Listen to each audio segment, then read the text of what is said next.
उम्र के इस पड़ाव पर जब जिंदगी की रफ्तार धीमी हो जाती है तब मन की हलचल तेज हो जाती है।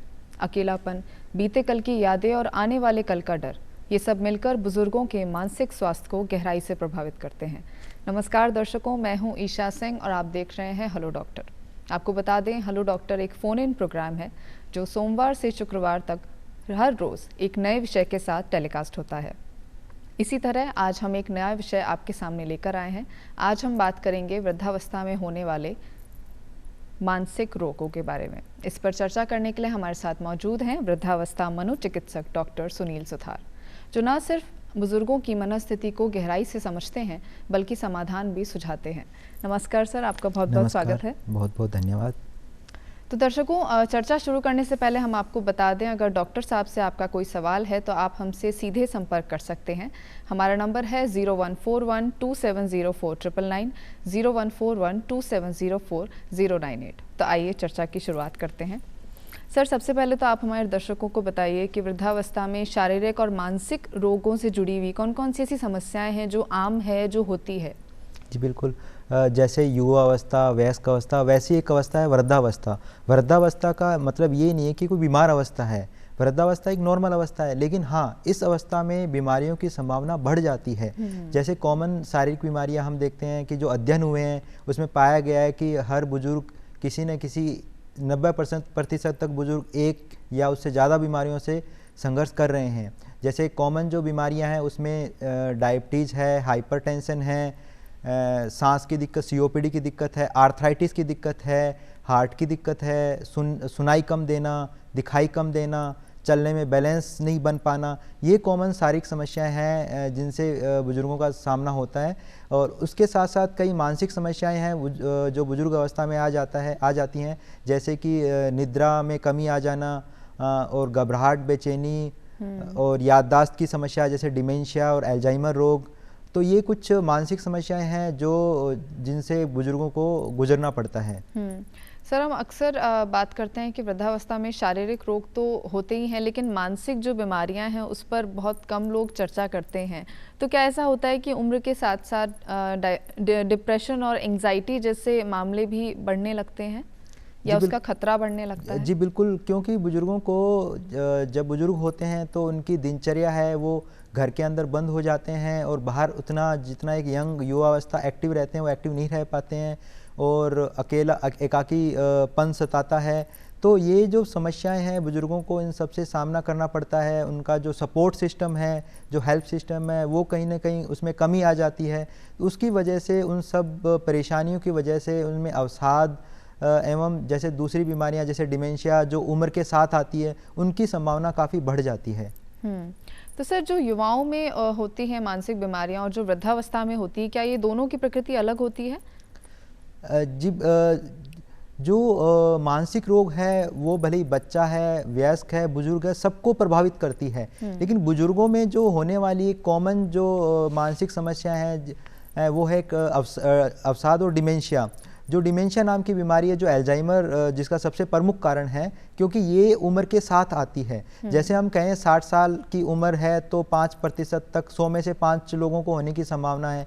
लेकिन यही यदि उम्र उनकी 80 या 85 क्रॉस कर जाए तो उनमें ये 30% तक, मतलब 100 में से 30 लोगों को डिमेंशिया होने की संभावना यहाँ तक बढ़ जाती है। तो सर, कोई ऐसी उम्र है जब बुजुर्गों को खास ख्याल रखना चाहिए? जी बिल्कुल, यदि हम मानसिक रोगों को देखें तो ये क्या है कि शारीरिक और मानसिक रोग दोनों आपस में कनेक्टेड होते हैं। यदि युवा अवस्था में ही हम अपनी दिनचर्या को सही ढंग से व्यवस्थित रखें तो हम आने वाले समय में कई मानसिक रोगों से बच सकते हैं, जैसे कि डिमेंशिया नाम की जो रोग है। यदि हम यदि अच्छी एजुकेशन करें, जितना ज़्यादा हम पढ़ेंगे हमारा ब्रेन उतना ज़्यादा ज्ञान अर्जित करेगा और भविष्य में जाके हमें याददाश्त की संभावना कम रहेगी। क्योंकि ये साइंटिफिक लॉजिक देखा गया है कि जो जितना ज़्यादा पढ़ा लिखा है उसमें डिमेंशिया होने की संभावना उतनी कम है। और दूसरा, युवा अवस्था के अंदर यदि मान लो हम हेलमेट लगाएं और सर में इंजरी होने से बचाएं अपने आप को, तो जो इंजरी के कारण जो बुजुर्ग अवस्था में डिमेंशिया उनको प्रिवेंट कर सकते हैं। यदि युवा अवस्था में हम यदि जो बीपी, शुगर और अदर दूसरी बीमारियां होती है उनका हम सही तरीके से ध्यान रखें और उनसे होने वाले ब्रेन के अंदर जो नुकसान हो रहा है उससे हम बचें, तो हम जो बुजुर्ग अवस्था में होने वाली जो डिमेंशिया नाम की कॉमन जो मानसिक रोग है उससे हम बच सकते हैं।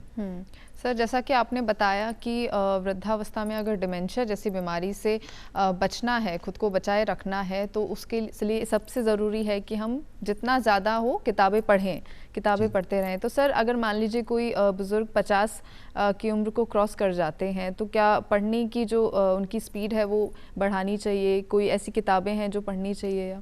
जी, मेन प्रमुख समस्या क्या है, जैसे मान लो रिटायरमेंट को लेते हैं हम। जैसे रिटायरमेंट के बाद बुजुर्ग सोचते हैं अब तो ठीक है, अब रिटायरमेंट हो गया, अब आराम करते हैं, अब एक्टिव रहने की कोई ज़रूरत नहीं है। जबकि ये बिल्कुल मिथ है कि आपको उतना ही एक्टिव रहना पड़ेगा, क्योंकि विश्व स्वास्थ्य संगठन ने जो स्वास्थ्य को परिभाषित किया है, शारीरिक, मानसिक एवं सामाजिक रूप से आप सही है तभी आपको स्वस्थ कहा जाएगा। कहने का मतलब आपका शारीरिक स्वास्थ्य ठीक होना चाहिए, आपका मानसिक स्वास्थ्य ठीक होना चाहिए और आप सामाजिक रूप से भी एक्टिव होने चाहिए। तो कहने का मतलब आपको मेंटली एक्टिव होना पड़ेगा यदि आपको अपना मानसिक स्वास्थ्य दुरुस्त रखना है। मेंटली एक्टिव होने का मतलब आप बुजुर्ग हो गए हैं, यदि बुजुर्ग अवस्था में आ रहे हैं तो आपको जैसे अखबार पढ़ना और दूसरी जो मेंटल एक्टिविटी हैं, पजल्स खेलना और दूसरी सामाजिक क्रियाएं हैं, उसके अंदर आपको फुल एक्टिव रहना है। कहने का मतलब आपके माइंड को पूरा एक्टिव रखना है। जैसे कि अभी हम अपने मसल की एक्सरसाइज करेंगे तो हमें पता है वो मसल स्ट्रॉन्ग बन जाएगी। जैसे जिम जाते हैं तो आप देखते हैं कि उनकी मसल स्ट्रॉन्ग बन जाती है। तो वैसे ही यदि हम अपने जो दिमाग को हैं एक्टिव रखेंगे तो एक्टिव रखने से उनके अंदर जो हमारे न्यूरॉन्स के अंदर जो वायरिंग होती है वो और स्ट्रॉन्ग होती है, तो हमें जो भविष्य में होने वाले डिमेंशिया को प्रिवेंट करती है वो चीज़। यानी फिजिकल एक्टिविटी के साथ बहुत ज़रूरी है कि आप मेंटल एक्टिविटी को भी अपनी दिनचर्या में शामिल करें। सर, हम बात कर रहे हैं, आपने अवसाद का भी जिक्र किया, तो क्या इसकी शुरुआत एंग्जाइटी से होती है और कौन से ऐसे शुरुआती लक्षण हैं जिन्हें हमें देखना चाहिए? जी, बुजुर्गों में अवसाद एक सबसे बड़ी जो मानसिक समस्या है वो अवसाद ही है एक्चुअल में। उसका कारण ये है कि प्रमुख कारणों में एक महत्वपूर्ण कारण है उसका परिवार, समाज। क्योंकि जब परिवार और समाज ये सोचने लगता है कि ये तो बुजुर्ग है, अब किसी काम का नहीं है, कमा नहीं सकता, अब किसी काम का नहीं है और ये बुजुर्ग अवस्था है, ये तो ऐसे ही फालतू की बातें कर रहे हैं, ये ऐसे ही बोलते रहते हैं। जब उनका तिरस्कार करने लगते हैं तो उनमें एक नकारात्मकता उत्पन्न होती है। जब उनके साथ उनकी जो चीज़ें उनको चाहिए उनको नहीं ला के देते तो उनके कारण उनके अंदर एक मानसिक तनाव उत्पन्न होता है। उसके साथ साथ जब शारीरिक समस्याएं आने लगती है, क्योंकि हम जानते हैं कि बुजुर्ग अवस्था है तो बीपी, शुगर और अदर आर्थराइटिस जो शारीरिक बीमारियां वो आई जाती हैं, तो उनके कारण से अब उनमें अवसाद की दिक्कत पैदा होती है। लेकिन अब क्योंकि सामाजिक परिवेश प्लस उसकी जो शारीरिक बीमारियां हैं प्लस उसके साथ जो अदर जो उसकी मेडिसिन है, दवाइयां चलती है, तो उनके कारण उनमें जो अवसाद होने की जो संभावना है वो काफ़ी बढ़ जाती है।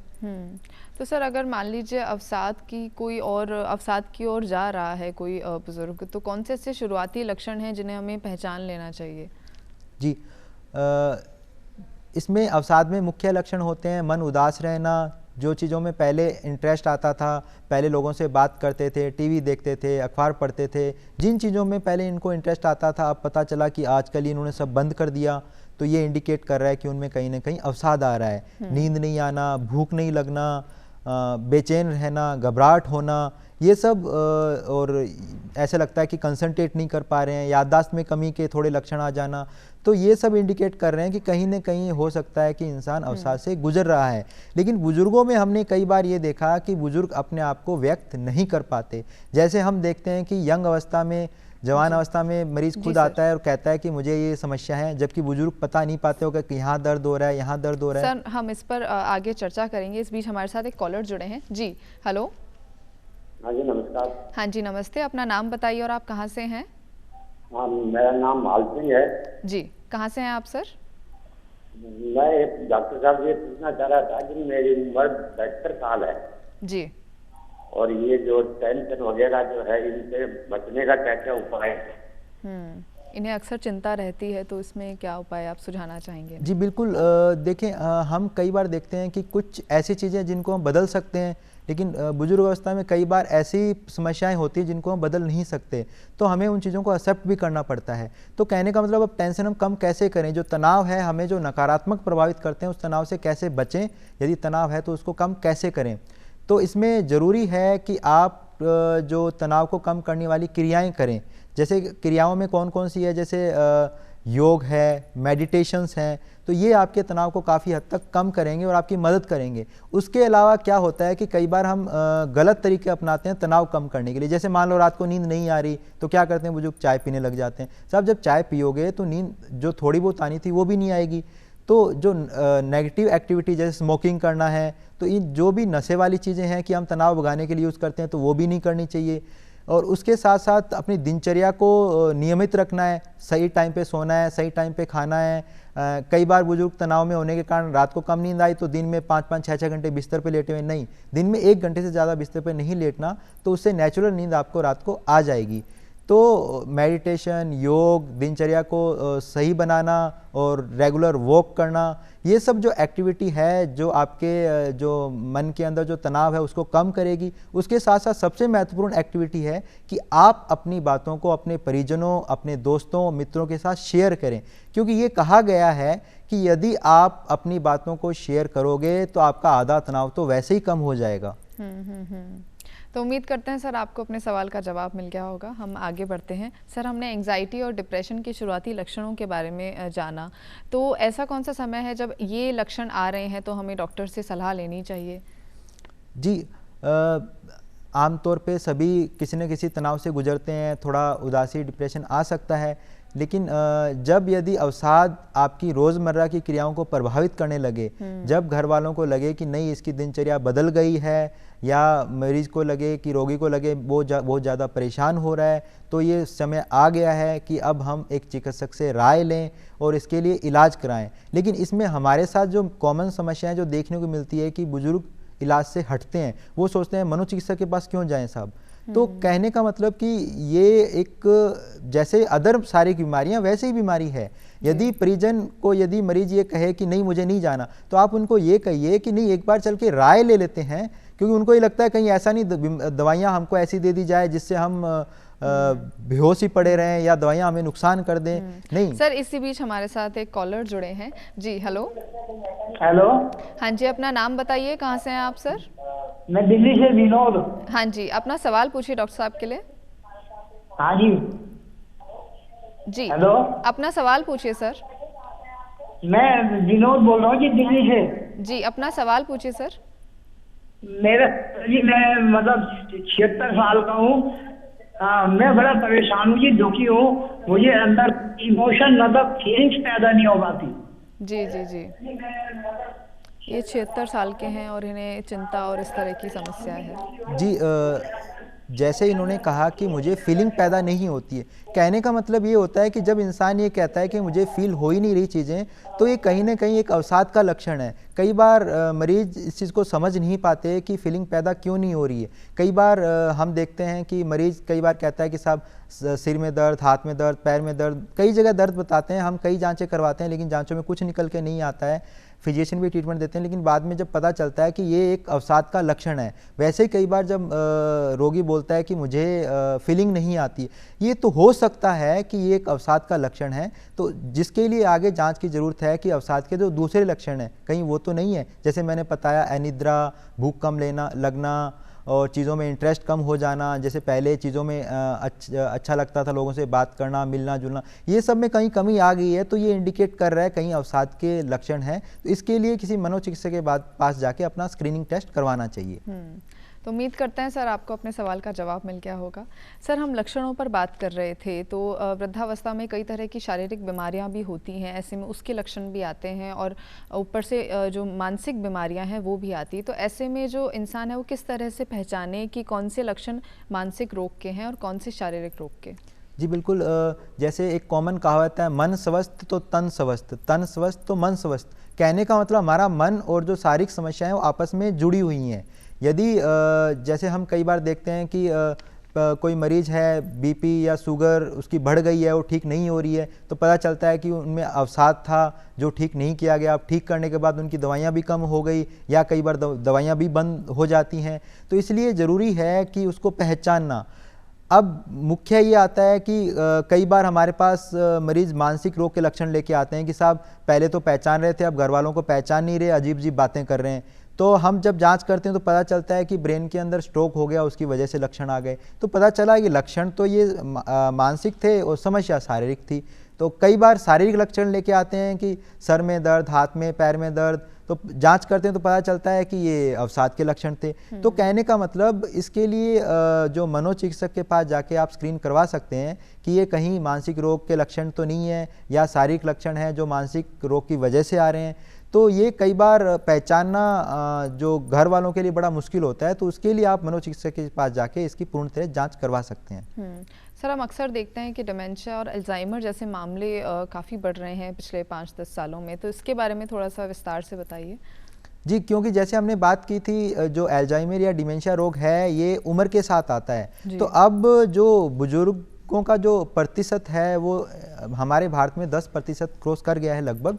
तो कहने का मतलब कब किसी टाइम ये 6 या 7% था। तो समय के साथ साथ बुजुर्गों नंबर ऑफ जो बुजुर्ग हैं वो भी काफ़ी बढ़ गए हैं। तो अब जितने ज़्यादा बुजुर्ग होंगे तो डिमेंशिया भी ज़्यादा ही होगा, क्योंकि ये बुजुर्गों में होने वाली समस्याएं हैं।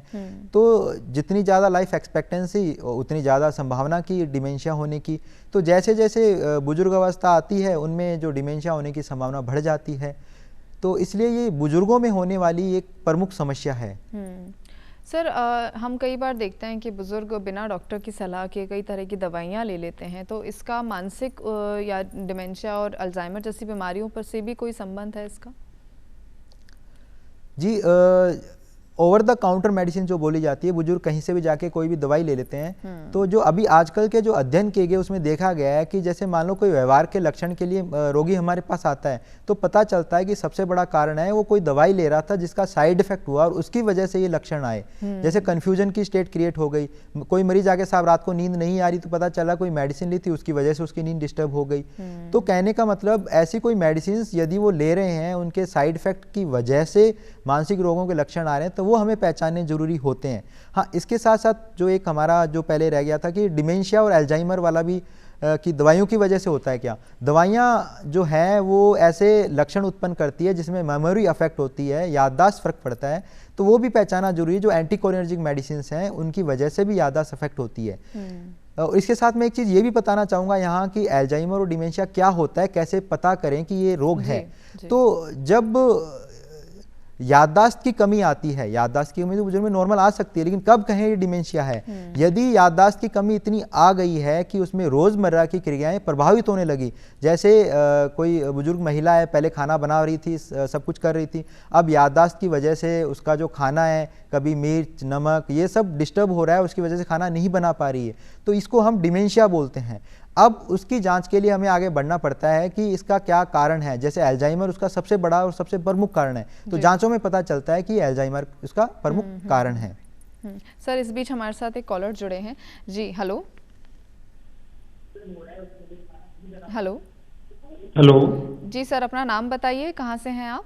मैं रवि चंडीगढ़ से बोल रहा हूँ। जी, अपना सवाल पूछिए सर डॉक्टर साहब के लिए। मैं जैसे 1 मिनट पहले गेट लगा के घर से बाहर गया तो फिर भूल जाता हूँ कि गेट लगाया नहीं लगाया। जी, ये अक्सर अपना कई तरह की चीज़ें भूल जाते हैं, तो इनको क्या सलाह देंगे आप? जी बिल्कुल, उम्र के साथ साथ याददाश्त थोड़ी बहुत कम हो सकती है यदि हम युवा से कंपेयर करें तो, लेकिन यदि आपकी याददाश्त आपकी रोज़मर्रा की क्रियाओं को प्रभावित कर रही है, रोज़मर्रा की क्रियाएं जैसे मार्केट में आप सामान खरीदने जा रहे हैं और पता चल रहा है कभी पैसे कम ज़्यादा दे के आ गए, कभी कोई सामान भूल के आ रहे हैं और ये प्रॉब्लम बार बार आ रही है, तो ये इंडिकेट कर रही है कि अब आपको मनोचिकित्सक के पास जाके उसका जो मेमोरी का लेवल है, जो एक स्क्रीनिंग टेस्ट होता है, जैसे हिंदी मेंटल स्टेटस एग्जामिनेशन जिसको कहा जाता है, वो हम अप्लाई करते हैं। वो 30 पॉइंट स्केल होती है जिसमें हम कुछ याददाश्त से संबंधित सवाल पूछते हैं, तो उससे पता चलता है कि ये कहीं डिमेंशिया या और कोई रोग तो नहीं है। लेकिन कई बार क्या होता है, याददाश्त की समस्याएं मरीज़ हमारे पास लेके आते हैं, वो डिमेंशिया या अल्जाइमर की वजह से ना होके ज़्यादातर केस में अवसाद की वजह से होती है, क्योंकि जब आप तनाव में होते हैं तो आपकी कंसंट्रेशन नहीं बन पाती है, आपकी मेमोरी प्रॉपर नहीं बन पाती। जैसे रात को नींद नहीं आई तो अगले दिन आपकी कंसंट्रेशन कम रहेगी और उसकी वजह से मेमोरी की समस्याएं आएगी। तो मेमोरी की समस्याओं के पीछे कई सारे कारण होते हैं, तो इसलिए सबसे पहले तो ज़रूरी है कि मेमोरी जो आपकी कम है उसका लेवल निर्धारित करें कि ये मेमोरी हल्की फुल्की कम हुई है या एक स्तर से ज़्यादा कम हो गई है। यदि स्तर से ज़्यादा कम हो गई है तो उसके कारण को हम पहचानें कि थायराइड या विटामिन्स की कमी तो नहीं है शरीर के अंदर जिसकी वजह से ये मेमोरी कम हो गई है, या फिर दूसरे कारण जैसे डिमेंशिया या और कोई कारण तो नहीं है, उसको पहचानना जरूरी है। तो ये सब आप जांच करवा के पता कर सकते हैं कि जो मेमोरी आपके अंदर जो कमी आ रही है वो आपके स्ट्रेस की वजह से है, अवसाद की वजह से है, विटामिन्स की कमी की वजह से हो रही है, या शारीरिक बीमारियों की वजह से हो रही है, अनकंट्रोल बीपी या शुगर की वजह से हो रही है, या अन्य कारणों से हो रही है, वो आप जांच से पता कर सकते हैं। तो उम्मीद करते हैं सर आपको अपने सवाल का जवाब मिल गया होगा। सर, हम डिमेंशिया और अल्जाइमर जैसी बीमारियों के बारे में बात कर रहे थे, तो क्या डिमेंशिया में भी लेवल 1 या लेवल 2 होता है? इसके भी स्टेजेस होते हैं क्या? जी बिल्कुल। डिमेंशिया से जो पहली स्टेज होती है उसको बोलते हैं माइल्ड कॉग्निटिव इम्पेयरमेंट। उस अवस्था में क्या होता है कि मेमोरी में तो कम आ गई है कमी, लेकिन अब उसकी रोज़मर्रा की क्रियाएं इतनी प्रभावित नहीं हो रही, क्योंकि मार्केट में सामान खरीदना है तो पहले तो बिना लिखे वो चीज़ें खरीद के ले आता था, अब उसको लिखना शुरू करना पड़ रहा है। कहने का मतलब एक्स्ट्रा एफर्ट लगाना पड़ रहा है, तो उसको तो बोलते हैं माइल्ड कॉग्निटिव इम्पेयरमेंट। लेकिन जब मेमोरी इस स्तर की गिर जाती है कि अब आपकी दिनचर्या अफेक्ट होने लग गई, आप पहले मोबाइल मिला लेते थे, लोगों को बात कर लेते थे, और जैसे कोई इंसान है अपने घर जा रहा है, घर की जगह कहीं और चला गया, रास्ते भूल गया, या जो मित्र थे उनसे बात करनी थी, जो पुराने लोग हैं उनको पहचानने में दिक्कत आना, खाना खा के भूल गए और घर वालों को बार बार बोलना कि मुझे खाना नहीं दिया और घर वालों पे ब्लेम लगाना। तो ये कुछ लक्षण हैं जिनके आधार पे हम पहचान सकते हैं कि ये डिमेंशिया के लक्षण हैं। सर, अगर मान लीजिए किसी व्यक्ति को डिमेंशिया बीमारी का पता चलता है, तो ऐसे में इलाज किस तरह होता है? इलाज के क्या क्या तरीके होते हैं?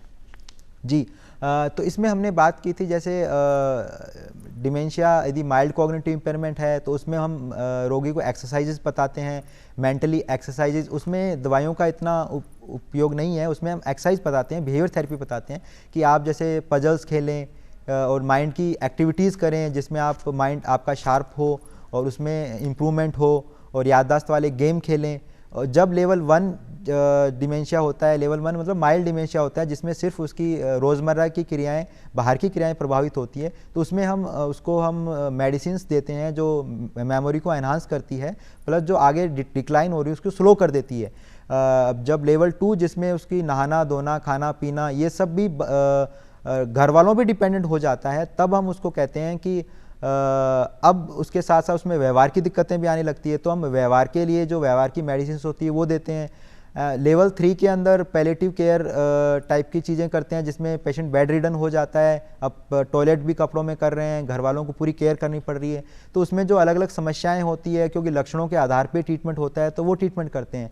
तो कहने का मतलब यहाँ तात्पर्य ये है कि हम कहें कि अल्जाइमर का जड़ से कोई इलाज नहीं है, लेकिन जो लेवल जब 1, 2, 3 माइल्ड मॉडरेट सीवियर से जब बढ़ता जाता है तो जब उसमें कई सारी मेडिसिन्स हैं जो मरीज परेशान होता है, घर वाले परेशान होते हैं, कई लक्षण हैं, उनको हम मेडिसिन और दवाइयों के माध्यम से काफ़ी हद तक रोक सकते हैं, तो वहाँ पर वो काफ़ी मदद करती हैं। तो इसके लिए उनको डॉक्टर चिकित्सक से मिलना चाहिए और इसका इलाज लेना चाहिए।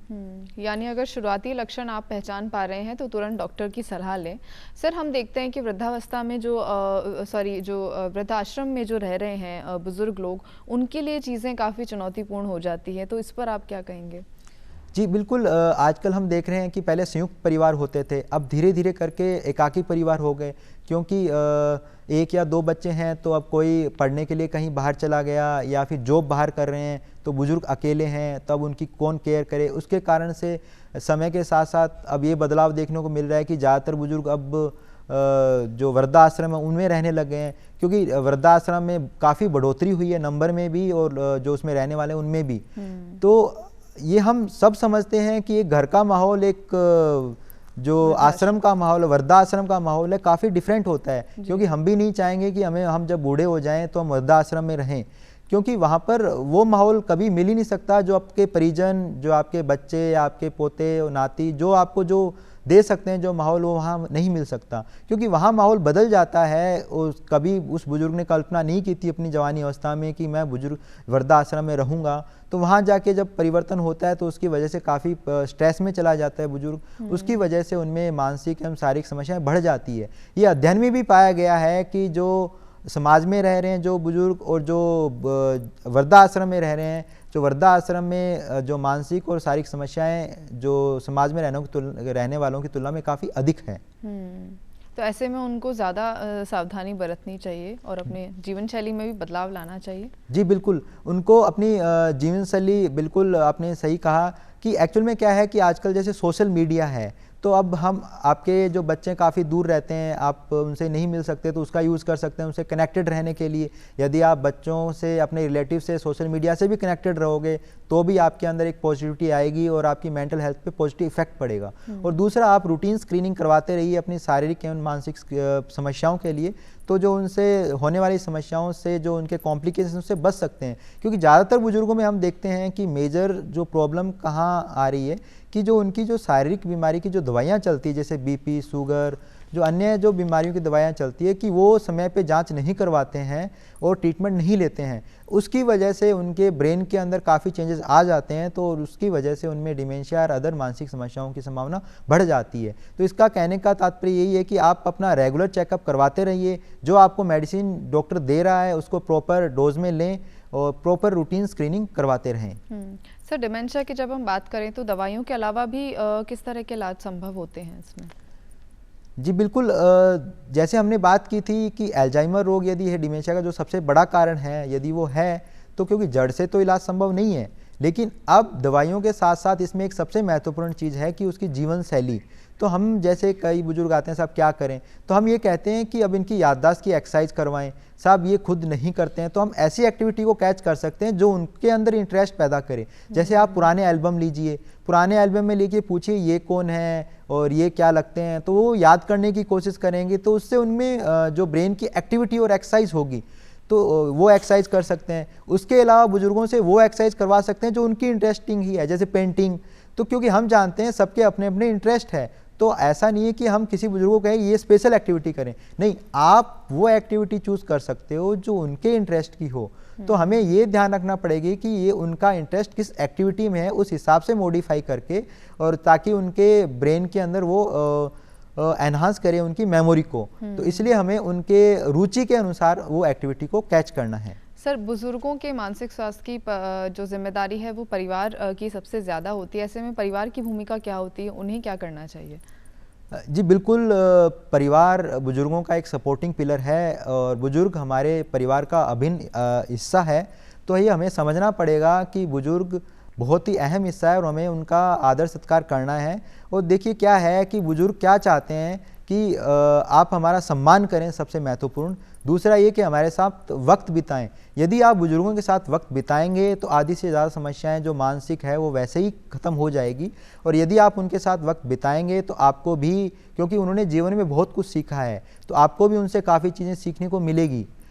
और उसके साथ साथ आपको ये भी पता चलेगा कि उनकी समस्याएं क्या है और आपको उनको सोल्व करने में भी काफ़ी मदद मिलेगी।